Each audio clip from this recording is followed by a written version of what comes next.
ጤና ይስጥልኝ። ይህ ባና ሚዲያ ነው። ከባና ሚዲያ ለዛሬ ያዝናቸው ዘገባዎች አሁን ማስደመጥ ጀመርን። አበይት ነጥቦቹን በቅድሚያ በትግራይ ክልል መቀለን ጨምሮ በተለያዩ አካባቢዎች አዲስ የወጣቶች ምልመላና የአስገዳጅ አፈሳ እንቅስቃሴ እየተካሄደ ይገኛል። የወታደራዊ አፈሳ እውነታዎችና በመቀለ የነበረውን ተቃውሞ በቀዳሚነት ወደ እናንተ ይደርሳል። ለሰርግ ሲጠበቅ የነበረው የ30 ዓመቱ ትግራዋይ ወጣት በአሰቃቂ ሁኔታ አንገቱ ተቀልቷል። ወላጆቹ የሰጡት አሳዛኝ አስተያየት በዝርዝር ይዘነዋል። በምዕራብ ትግራይ ወልቃይት ጸገዴ በብልጽግና የተሾሙ እነ እሸቱ ገምላው በወልቃይት ሕዝብ ላይ አዲስ ትዕዛዝ አስተላልፈዋል። ትዕዛዙን ያልተቀበሉ ሚሊሻዎች ወደ ጫካ ሸፍተዋል ተብለዋል። እናስደምጣችኋለን። የሳውዲ አረቢያ መንግስት ለፈጥኖ ደራሽ ኃይል ጀነራሎች በርካታ ዶላሮች እየከፈለ መሆኑን አፍሪካ ኢንተለጀንስ የተባለው የዜና ምንጭ አስነብበዋል። እናቀርበዋለን። የአሜሪካ የነጻነት ቀን በየዓመቱ ጁላይ 4 በታላቅ ድምቀት የሚከበር የነጻነት የዲሞክራሲና የሰብአዊ መብቶች መከበር ማብሰሪያ ተደርጎ የሚወሰድ ብሔራዊ በዓል ነው። ለመሆኑ አሜሪካ ከእንግሊዝ ነጻ የወጣችበት ሚስጥርና የዓለም ልዕለ ሀያላን እንድትሆን ያስቻላትን ሚስጥር እነግራችኋለን። አብራችሁን ቆዩ።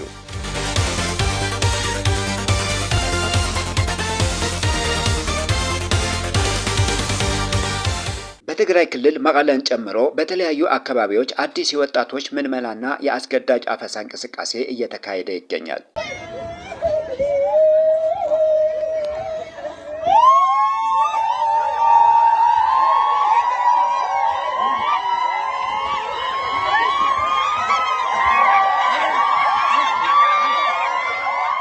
የፌዴራል መንግስት ሰራዊቱን ወደ ትግራይ ድንበር ማስጠጋቱን ተከትሎ የተጀመረው ይህ ወታደራዊ ቅስቀሳ ቀደም ሲል በፕሪቶሪያው የሰላም ስምምነት መሰረት እያንዳንዳቸው 90 ሺህ ብር ተከፍሏቸው ወደ ሲቪል ህይወት የተመለሱና የከዱ የቀድሞ የትግራይ ሰራዊት አባላትን በድጋሜ ወደ ውትድርና የመመለስ ስራ መሆኑን ተጠቁመዋል። ይሁን እንጂ ሂደቱ የቀድሞ ተዋጊዎችን ብቻ ሳይሆን ወታደራዊ ልምምድ የሌላቸው አዲስ ወጣቶችም እየታፈሱ በመሆኑ በህዝቡ ዘንድ ቅሬታን ፈጥረዋል። በተለይም ሰኔ 26 2018 ዓ.ም በመቀለ ከተማ የቀድሞ የትግራይ ሰራዊት አባላት ለመውሰድ በሚል ሌሎችም ወጣቶች በመወሰዳቸው ልጆቻቸው የተወሰዱባቸው እናቶች ተቃውሞ አሰምተዋል።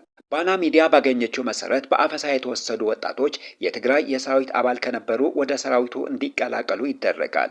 ከቤተሰቦቻቸው መካከል በሰራዊቱ ካሉ አሊያም የሰማዕታት ቤተሰብ ከሆኑ በ17ቱ የትጥቅ ትግል በኢትዮ ኤርትራ ጦርነትና በትግራይ የጄኖሳይድ ጦርነት ያልተሳተፉ ከሆኑ ደግሞ ወደ ማሰልጠኛ እንደሚገቡ እንደሚደረግ ያገኘነው መረጃ ያስረዳል። ይህንን ተከትሎ የብልጽግና ሹመኛ ዶክተር አብርሃም በላይ በፌስቡክ ገጻቸው ባስተላለፉት መልእክት በትግራይ የሚገኘው ገዢ ቡድን ህፃናትን ለጦርነት በመመልመልና ከውጭ ጠላቶች ጋር በማበር የኢትዮጵያን ደህንነት አደጋ ላይ እየጣለ እንደሚገኝ ገልጸዋል። በትግራይ የሚንቀሳቀሰው ገዢ ቡድን የህዝብን ደም እንባ የሚያፈስ ህገ አራዊትን የጫነና የሀገርን አንድነት የሚያናጋ የሽፍቶች ስብስብ ሲሉ ወቅሰዋል። የትግራይ ህዝብ ለኢትዮጵያ አንድነትና ለሉዓላዊነቱ መስዋዕትነት የከፈለ ጀግና ህዝብ ቢሆንም ቡድኑ ይህንን ደማቅ ታሪክ ለማጠልሸትና የባዕዳንን ተላላኪ ለመሆን ሌት ተቀን እየሰራ ነው ሲሉ ከሰዋል። የብልጽግና ፓርቲ ተሿሚው ዶክተር አብርሃም በላይ ቀደም ሲል በትግራይ ጦርነት ወቅት ወጣቶችን በመከላከያ ሰራዊት ተገድለው ወደ ገደል ሲወረወሩ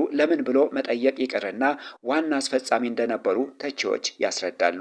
የኤርትራ ሰራዊት ወገኖቻቸውና ቤተሰቦቻቸው በአዲግራት ከተማ ሲጨፈጭፍ ለግል ስልጣናቸውና ለሆዳቸው ሲሉ ለኤርትራ ጀነራሎች ተላላኪ በመሆን በማርያም ደንግላት ንጹሃንን እንዲጨፈጨፉ ማድረጋቸውም ይገለጻል። ታዲያ በዚህ ልክ የትግራይን ህዝብ ጨፍጫፊ እንጂ ተቆርቋሪ እንዳልሆኑ የሚነገርላቸው ዶክተር አብርሃም በላይ አሁን ላይ ለፖለቲካ ትርፍ ሲሉ የትግራይ ህዝብ ወዳጅና ተቆርቋሪ ለመምሰል መጣራቸው በብዙዎች ዘንድ ትችትን አስተናግደዋል። ሆኖም የህወሓት አመራሮች በሚሰሩት የእውር ድንብር ተግባር እነ ዶክተር አብርሃም በላይ በትግራይ ህዝብ ላይ የሰሩትን ግፍ ለመደበቅና ከተጠያቂነት ለማምለጥ እየተጠቀሙበት እንደሚገኝ ተገልጸዋል።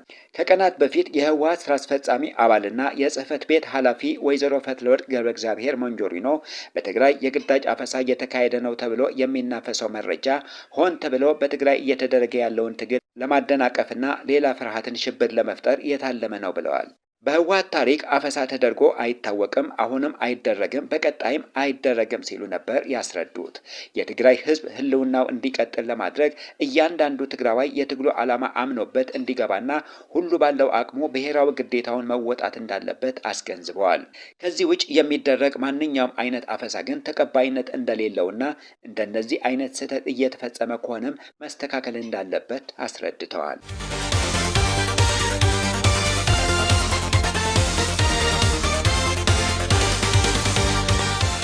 በሳውዲ አረቢያ ደቡባዊ ግዛት በሚገኘው የሐሚስ ሙሻይት ማቆያ ማዕከል ውስጥ የሚገኙ በመቶዎች የሚቆጠሩ ኢትዮጵያውያንን ስደተኞች በከባድ ስቃይና ፍርሃት ውስጥ ሆነው የሞት ፍርዳቸውን በመጠበቅ ላይ ይገኛሉ። በሚድል ኢስት አይ የዜና ወኪል ይፋ በሆነው በዚህ መረጃ መሰረት በቅርቡ ሚያዝያ 21 ማለዳ ላይ የጥበቃ ሰራተኞች ድምፅ በታጎረው እስር ቤት ውስጥ አስተጋብቶ ነበር።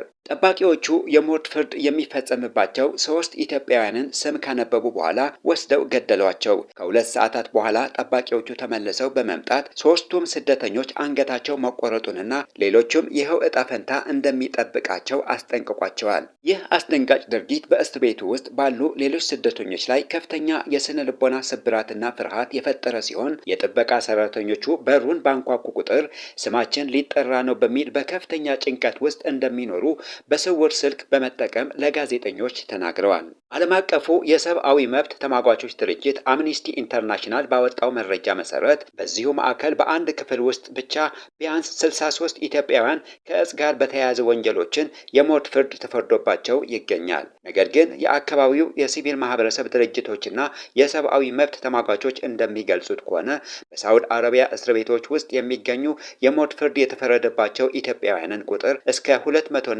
ከዛ በላይ ሊደርስ እንደሚችል ይገመታል። እነዚህ እስረኞች መሰረታዊ የህግ ከለላ እንዲሁም ፍትሃዊ የፍርድ ሂደት ሳያገኙ መፈረዱንና አብዛኞቹ ከትግራይ ክልል በተከሰተው ጦርነትና ቀውስ ምክንያት የተሰደዱ ወጣቶች መሆናቸውን ሁኔታው ይበልጥ አሳዛኝ ያደርገዋል። በዚያ ዕለት ሰለባ ከሆኑት ወጣቶች መካከል የ30 ዓመቱ ክብሮም ገብረ ማርያም አንዱ ነው። ክብሮም ከ12 ዓመታት በፊት ከትግራይ ክልል እገላ ወረዳ ተነስቶ በሶማሊያና በየመን አደገኛ ጉዞ አድርጎ ሳውዲ አረቢያ የገባው የተሻለ ህይወትን ፍለጋ ነበር።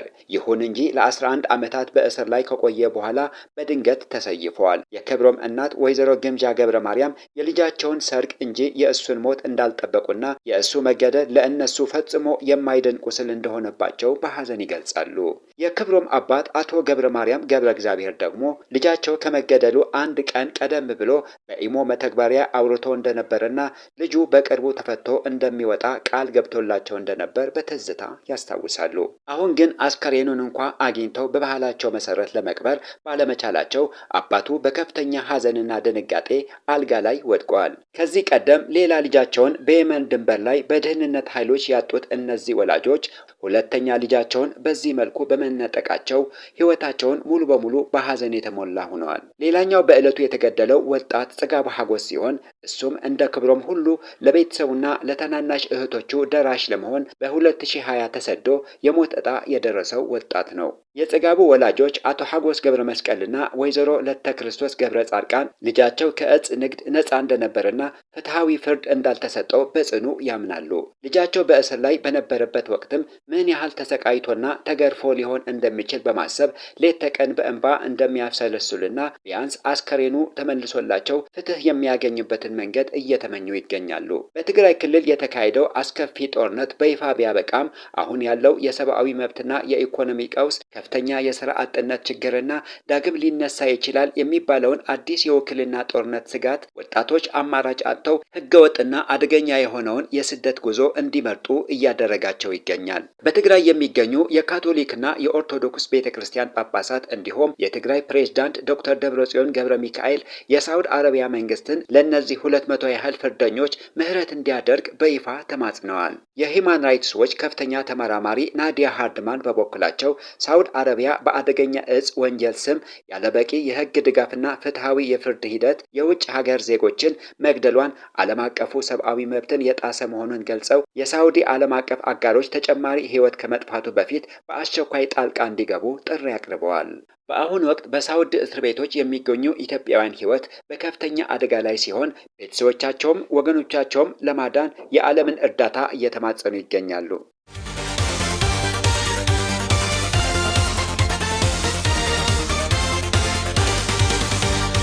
በምዕራብ ትግራይ ወልቃይት ጸገዴ ለአካባቢው ሕዝብ መብት ድምፅ ለመሆን የሚሞክሩና በበጎ አድራጎት ተግባራት ላይ የተሰማሩ ዜጎች ስልታዊ በሆነ መልኩ የእስርና የእንግልት ሰለባ የሆኑ መምጣታቸው ተገለጸ። ከአካባቢው ለባና ሚዲያ የደረሰው መረጃ እንደሚያስረዳው በአሁኑ ወቅት የሕዝቡን እውነተኛ ድምፅ ለማፈንና እውነታውን ለመሸፈን ሲባል በአካባቢው በንቃት የሚሳተፉ ዜጎችን የማሳደድ ተግባር በስፋት እየተከናወነ ይገኛል። ይህ የታፈኑ ዜጎች ጉዳይና የተደቀነው የህልውና አደጋ በአስቸኳይ መፍትሄ ካላገኘ አካባቢው ወደ ከፋ ቀውስ ሊያመራ እንደሚችል ምንጮች ያስጠነቅቃሉ።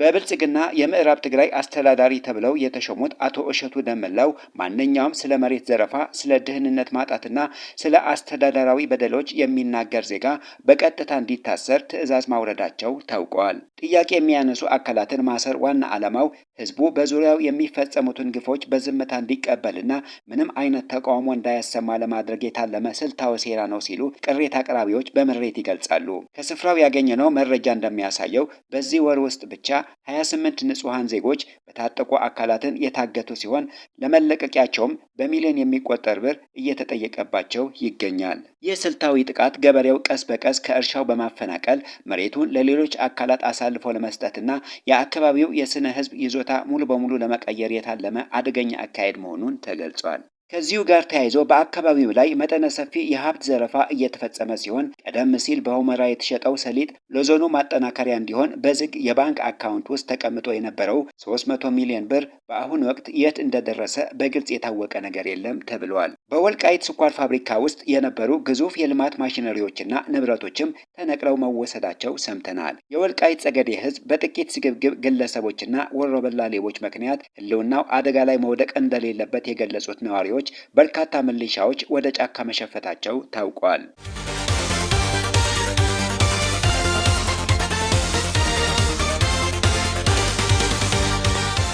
የሳውዲ አረቢያ መንግስት ለሱዳን ጦር ኃይሎች ሳፍ ዋና አዛዥ አብዱልፈታህ አልቡርሃን የገንዘብና የዲፕሎማሲ ድጋፍ ማቅረብ መጀመሩን አፍሪካ ኢንተለጀንስ የተባለው የዜና ምንጭ ይፋ አደረገ። ሳውዲ ይህንን ድጋፍ የምታደርገው ጀነራል አልቡርሃን እስላማዊ መረቦች በሱዳን መደበኛ ጦር ኃይል ላይ የጫኑትን ጠንካራ ተጽዕኖና ቁጥጥር እንዲያላሉ በሚል ተስፋ እንደሆነ ተገልጸዋል። በግንቦት ወር በተለምዶ አልሳባና በሚል ስም የሚታወቀው የፈጣን ድጋፍ ኃይሎች RSF ከፍተኛ አመራር አሊ ሪዚቅ አላህ ድንገት ፊቱን አዝሮ ከሱዳን መደበኛ ጦር ሳፍ ጋር መቀላቀሉን በእድል የመጣ አለመሆኑን የገለጸው ዘገባው ሳውዲ አረቢያ ለአዛዡ አልቡርሃን በሰጠችው ወሳኝ የገንዘብ ድጋፍ አማካኝነት አመራሩ ክህደት እንዲፈጽም መደረጉን ይፋ አድርገዋል። የተለያዩ ወታደራዊ ግምቶች እንደሚያመለክቱት አልሳባና ከአመፀኛው ቡድን በመክዳቱ ምትክ ከ800 ሺህ እስከ 2.5 ሚሊዮን ዶላር የሚደርስ ክፍያ አግኝተዋል። ቀደም ሲል በኮርዶፋንና በዳርፉር የነበሩትን የፈጣን ድጋፍ ኃይሎች RSF ወታደራዊ ኦፕሬሽኖች በበላይነት ይመራ የነበረውን የአልሳባና ጉዳይ ብቸኛ ለመሆኑን ተጠቁመዋል። ከሳምንታት በፊትም የዚሁ አቻ ፓራሚሊተሪ ኃይል ሶስተኛ አዛዥ የነበሩ ሜጀር ጀነራል አልኑር አህመድ አደም ከነሙሉ ጦራቸው መቶዎች ከሚቆጠሩ የውጊያ ተሽከርካሪዎቻቸው ጋር በመክዳታቸው እስከ 2.5 ሚሊዮን ዶላር የሚደርስ ክፍያ ወደ ኪሳቸው መክተታቸው ተጋልጠዋል። አይነቱ የሳዑዲ የዶላር ፖሊሲ ለጀነራል አልቡርሃን ትልቅ ወታደራዊ ሲሳይ ሲሆን እርሳቸውም የRSF ኃይልን በውስጥ በመከፋፈልና በማዳከም በጦርነቱ ላይ ወታደራዊ የበላይነትን ለመቀናጀት አልመውበታል።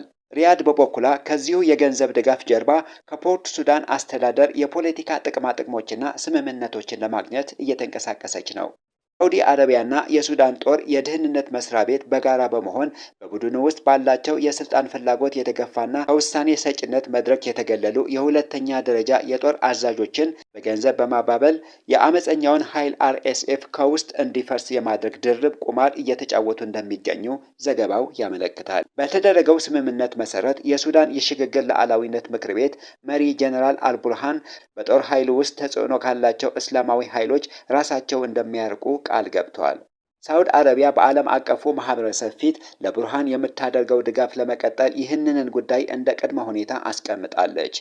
ይሁን እንጂ ጀነራል አልቡርሃን በእነሱ ምትክ የሚተካ አስተማማኝ የፖለቲካ አማራጭ ባለመኖሩ ምክንያት አሁን ባሉበት ሁኔታ ከእስላማዊ መረቦች ጋር ያላቸውን ግንኙነት በአስቸኳይ ለመቁረጥ እንደሚቸገሩ ተከራክረዋል። ለዚሁ መፍትሄ ይሆን ዘንድ ሪያድ የቀድሞውኑ ጠቅላይ ሚኒስትር አብደላ ሐምዶክን ጥምረትን ጨምሮ የሲቪል ማህበረሰብ መሪዎችን በዚሁ የሽግግር ሚና ውስጥ እንዲሳተፉ ለማሳመን ጥረት እየጀመረች ነው። የሱዳን ጦር አዛዥ አልቡርሃን የሜጀር ጀነራል አልኑር ጉባን መምጣት በአካልና በይፋ በደስታ የተቀበሉት ሲሆን አልሳባና ደግሞ ከክህደቱ ማግስት በተሰጠ ጋዜጣዊ መግለጫ ላይ የሱዳን መደበኛ ጦር ዩኒፎርም ለብሶ በይፋ መታየቱን ተገልጿል። ይህ የሚዲያ ዘመቻ በ2023 እጃቸውን ለሚሰጡ የአርኤስኤፍ ተዋጊዎች ጀነራል አልቡርሃን ቃል የገቡት አጠቃላይ የምህረት አዋጅ አካል ማሳያ ተደርጎ ቀርበዋል።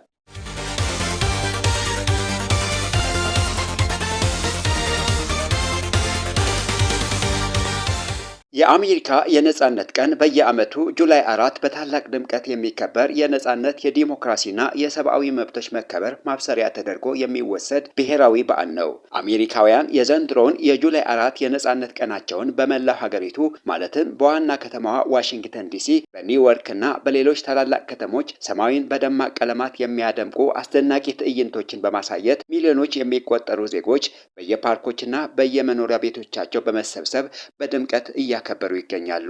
በአሁኑ ወቅት የዓለም ልዕለ ሀያል ሆና የምትመራው አሜሪካ ታሪኳ የሚጀምረው በ17ኛውና በ18ኛው ክፍለ ዘመን አሁን አሜሪካ የምትባለው ምድር በታላቋ ብሪታንያ ፍጹም ቁጥጥር ስር ለ150 ዓመታት ያህል ተገዝታ በቆየችበት መራራ ወቅት ሲሆን እንግሊዝ በቨርጂኒያና በማሳቹሴትስ ጨምሮ 13 ሰፈራዎችን በመመስረት በንግድና በፖለቲካ ውሳኔዎች ላይ የበላይነቷን አጠናክራ ነበር። ሆኖም በቀኝ ተገዢዎችና በእንግሊዝ ዘውድ መካከል ያለውን አለመግባባት እየመረረ መጥቶ ያለ ውክልና ግብር የለም የሚለው የአሜሪካውያንን መፎክር የእምቢተኝነት መነሻ በመሆን እንደ አውሮፓውያን አቆጣጠር በ1775 ወደ አሜሪካ የነጻነት ጦር አመራ።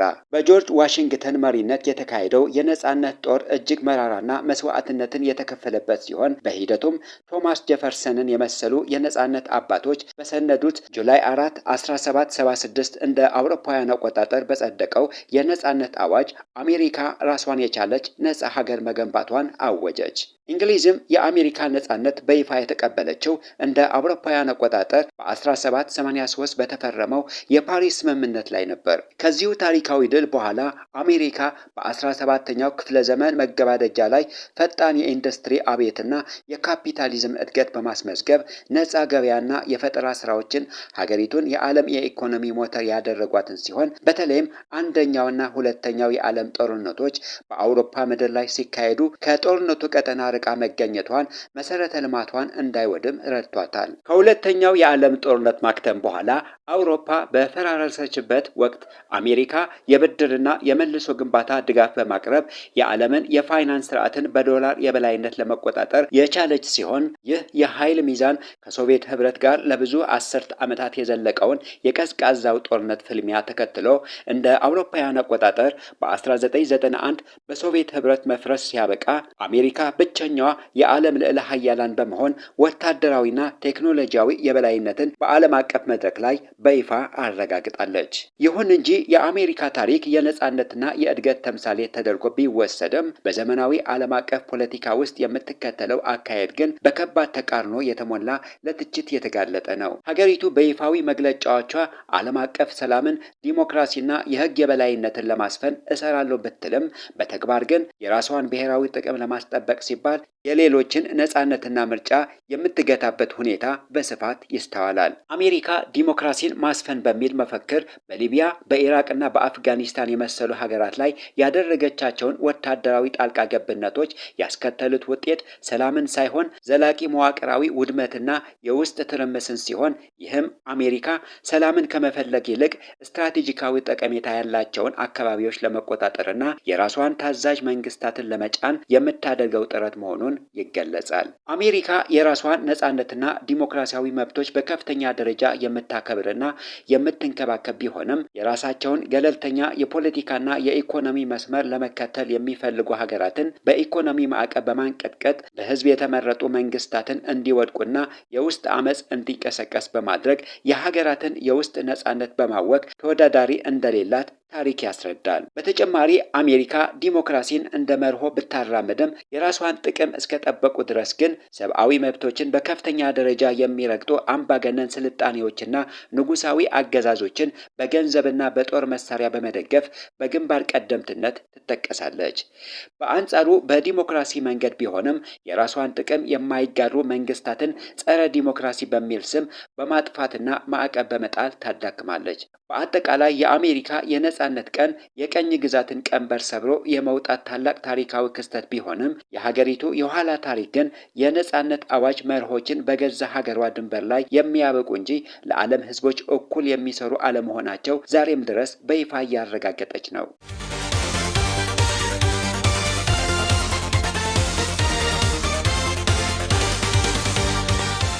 የተከበራችሁ የባና ሚዲያ ተከታታዮች ለዛሬ ያዝናቸው ዜናዎች እነዚህን ይመስሉ ነበር። ስለተከታተላችሁን ከልብ እናመሰግናለን።